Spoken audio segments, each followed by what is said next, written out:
Hey Sonic Sorcerers, welcome back to the channel. Today we're not just celebrating hitting 900 subscribers, we're gearing up for the grand milestone of 1000. A massive shout out to all of you who've been on this Sonic journey with me. Your support is the fuel that keeps this little spaceship soaring. Now buckle up today, because this video we're going to take a deep dive into Omnisphere to conjure up sounds that are not just audible but downright extraordinary. And here's the kicker. We're doing it with a little known gem, the Omnisphere Orb. Trust me, this is going to be a little game changer. Alright, let's get our hands dirty with some sound crafting.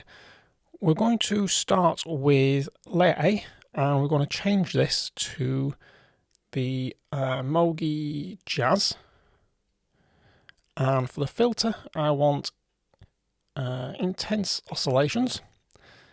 And going to just turn the gain to about halfway so I can actually hear what's going on, and set the cutoff to about 0.135 will be nice, and the resonance to 1.90. And we have, come on, let's see if there we go, 1.90, and move the shape to 0.102, because what happens with the shape, if I change the shape, you can see that little waveform moving. And I just want a little bit of sort of difference to the original, not too much away. And we have this sound. On layer B, we're going to, I'm just going to mute layer A so you can hear what I'm going to do on layer B. We're going to go with a CS80 cream. And again, it's an analog timbres again, or timbres, whichever way you want to call it. I'm going to keep, no, I tell you what, we're going to use a Rich and Mogi, whichever one actually pronounce it. I'm going to use a second version of this. And I think what we're going to do is thicken the, let's have a look. Yeah, we're going to set the shape to about halfway. And I also want to thicken the sound, so I'm going to go to unison. And I am going to move this just down an octave and to 0.220. Somewhere around about there. And we have this. But I want to open the cutoff a little bit. It's already there. I'm going to use the resonance. Gain is halfway. And that should be okay. So, on its own, we have this. And on layer A, we have this.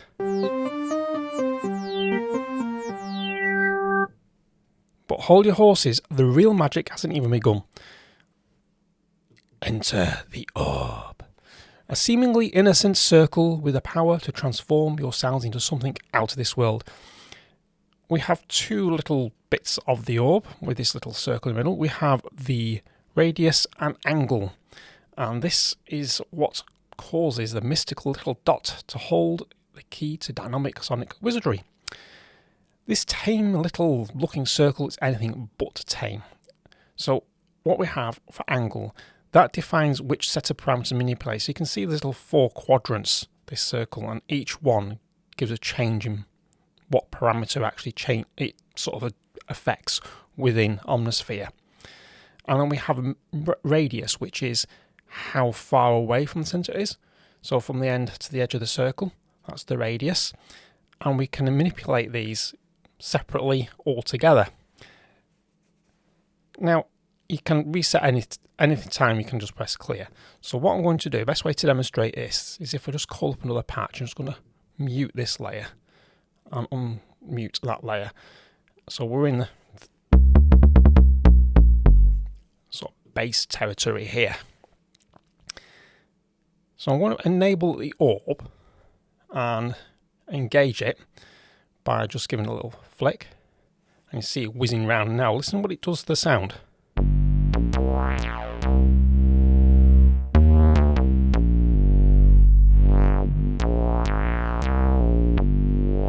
Now if you want different parameters to be changed, you can press the dice button and we get a different sound again.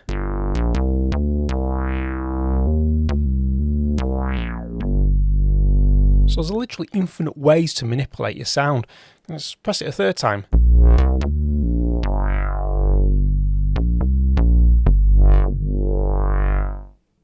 So I'll just stop all this now and I'll just press clear button and it resets absolutely everything to the beginning. So let's take just a closer look at the Orb's control room. We have an inertia which allows movement trails. So if I just engage this and turn off the attractor and just give it a little bit of a nudge, you can see it moving there, going round in a circle. And if I just clear that, we have attractor, and this causes the orb to move in a non-linear pendulum fashion and gives the orb a bit of an unpredictable movement and provides unique changes to the sound on each note. So enabling both will give the orb a little more stability to the movement, but still something fairly random. So if I can just go attractor first and just give you an idea what that does, just move that. See, it starts going around in a circle and then starts just randomly going everywhere and anywhere.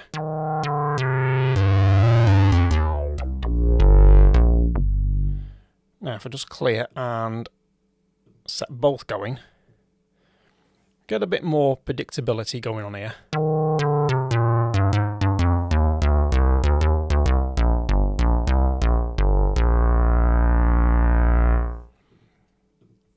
We'll press clear again. So we are pushing boundaries, but fear not, we're going to just dial it back a bit. You can control how much the orb affects the sound by using this depth slider here. The further to the right that this goes, the greater the effect. So if I turn it to the left and send these round again, we will just get some effect, but not all of it.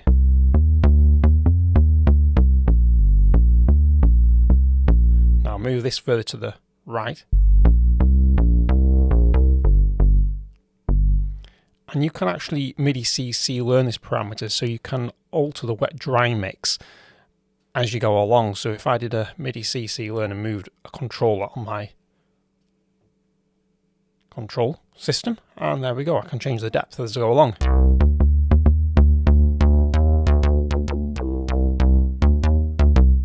So I can actually live control the actual sort of effects of how much the orb has on the actual sound of the patch. I mean, underneath we have another slider. This is linked to inertia. Now it's really weird because it doesn't look as though it's linked to inertia, but it is, because if I start moving this down, you can see the movement becomes. I turn attractor off and just leave inertia on. Very minimal movement. If I then turn it all the way up, it becomes more pronounced. So you can MIDI CC learn that parameter and control it live. So you're starting to get a feel of how much power there is actually in the orb. Now, we're going to move to the left hand side here because you can also record the movement into orb. So I'm just going to put inertia and attractor on, just press clear, and that'll be back to normal sound. So when you record the movement of the orb, it gives a bit more predictability on how the sound is affected. This is always handily tempo synced to your DAW or whatever clock setting you've got down here, 120 BPM. And you can choose to record the motion for a few seconds and it will generate a full orbit cycle. So if we just have a quick look, we have the ability to record the motion and record it for 1 bar, 2 bars or 4 bars. So what I want to do is if I just press record, the dot goes red and I just move it. Oh, if I just clear that again. I don't know what happened there. Flashing means it's ready and armed. When it's solid red, that's when it's recording. And then when it switches off, the record button, as you saw there, just goes off. That means it's recorded the sequence. Now if I play,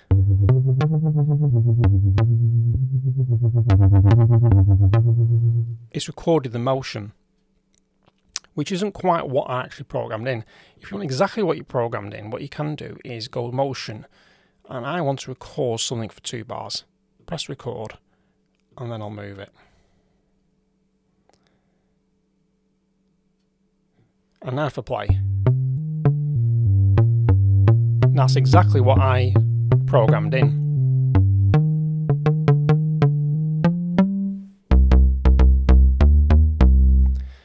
Now you can actually control this orb by using, if you've got an iPad, the Omnisphere software, and you can control this in real time, which is also quite handy. Going back to this section here, we have a couple of trigger modes. We've got song position and legato, probably fairly self-explanatory, but with legato, if I put legato on, providing you're playing a smooth fashion, so the legato is, the orb will complete the whole recorded pattern. If there are any gaps in the playing, the cycle will start again from the beginning. So if I play, I'll stop, there you go. It'll go back and it'll start the cycle again. If I put it on song position, then it sort of tempo sync to your bars and beats of your door on your song, and it'll keep playing through no matter how much pause I have in the keys. It'll pick up where I actually left off. So that's just a handy thing to know. So if I just clear this again, and we can actually do something else a little bit funky, because we can actually map the orb to MIDI CC messages. So all I need to do is right click on the dot and select switch to radius, right click again, and I want to say MIDI CC learn. Move a controller on my keyboard, and there we go. Now I need to do right click, switch to angle, because you've got to map in 2 controls. Because if you remember at the beginning I said you got the radius and you got the angle.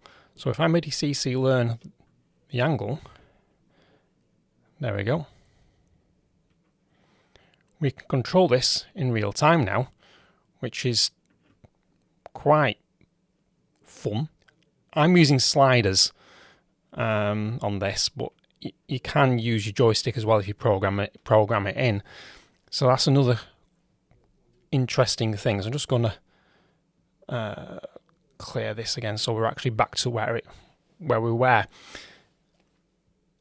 Now, here's where things are going to get a little spicy, because we've taken an in-depth tour of the orb. So let's see what it can do for our sound that we're actually making. We're not just using the orb for sound manipulation like we've just shown you in this patch. We're going to actually turn it into a Maestro for other synthesis parameters, because not only can the orb be used to manipulate the actual sound, you can also use it as a modulation source for other synthesis parameters within Omnisphere. And that is what we're going to do right now. So I'll go back to multi and mute that channel on mute layer 1. And what we are going to do now is I'm going to right click on the cutoff in layer A and just say modulate with the orb. And I'm going to jump into the mod matrix. I'm going to work from here now and set the target parameter. That's definitely at 1.35. I'm going to make sure it's there and leave the amount where it is. And then we're going to pop on over to layer B and assign the orb. So we select the orb from the list, and we're going to assign that to the cutoff. And also, I want to assign it to the resonance of layer B.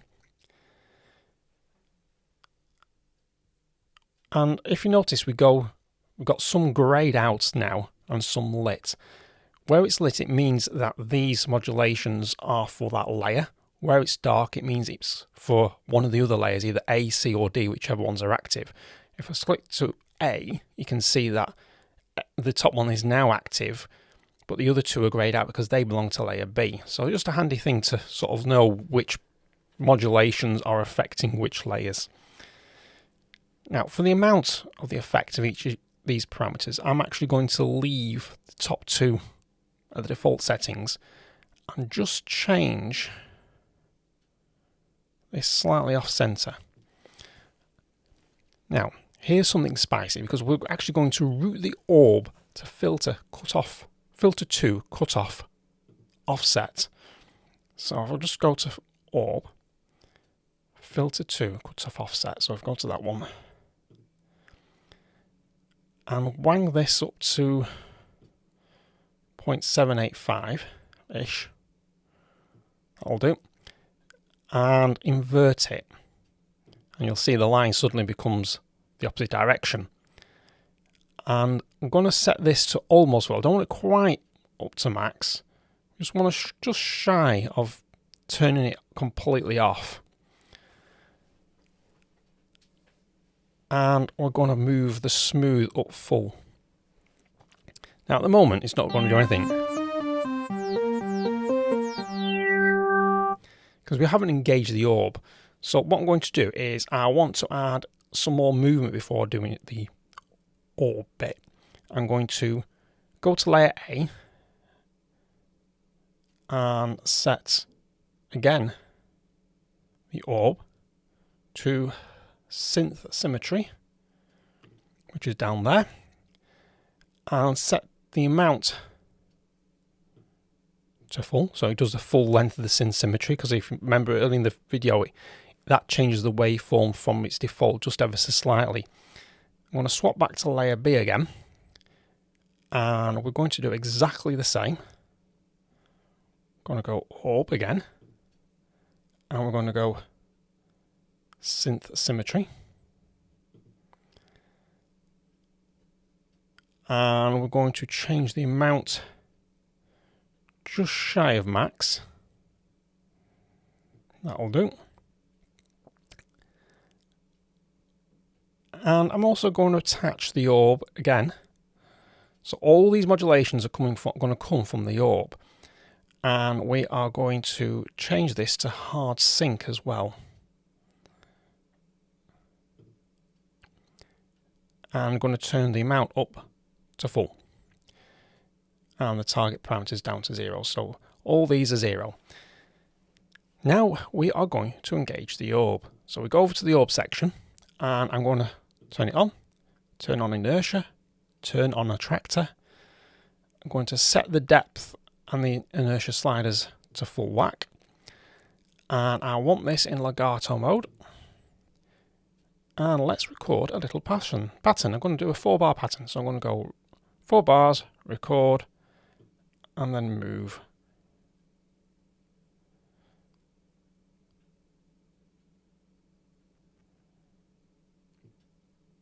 There we go.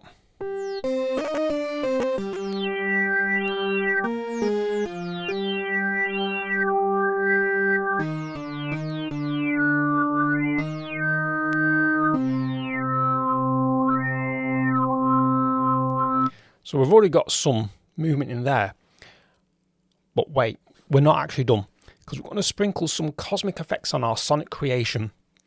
To keep things nice and simple, I'm just going to wazn over to the effects section in layer A, and I'm going to put inner space on, and I want to set the wet dry mix to about 50% will do.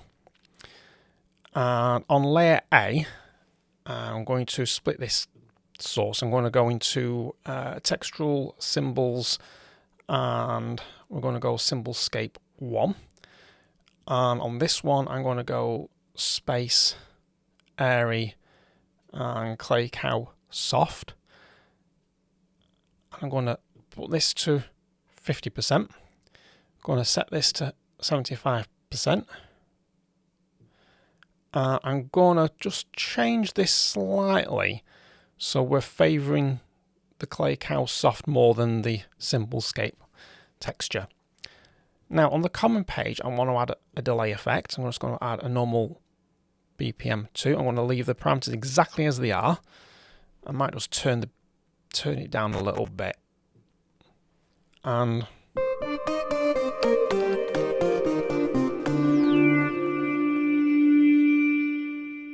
sounds quite good, this.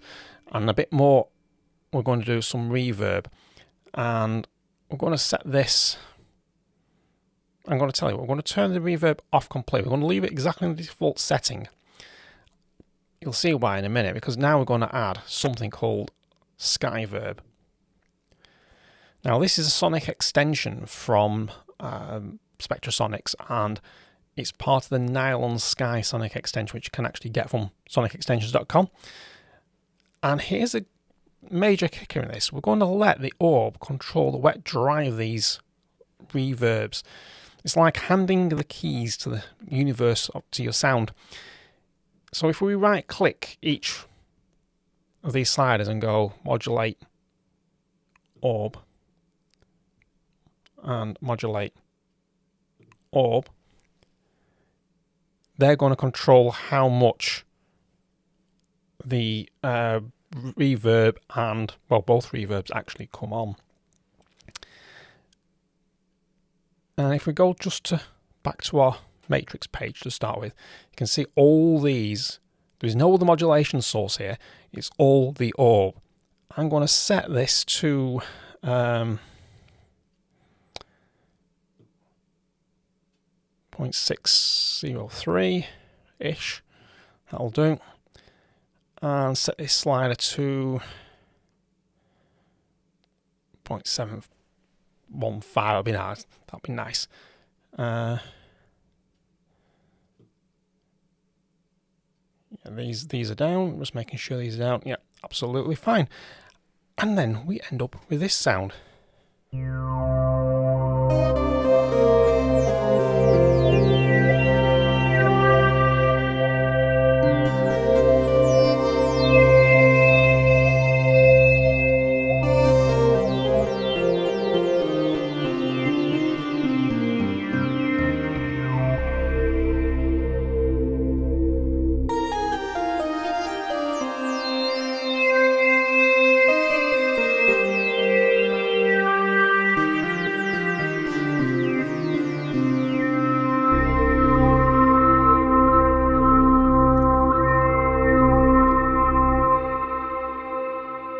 And there you have it, Sonic Architects. I hope you enjoy this deep dive into Omnisphere's hidden gem, the Orb.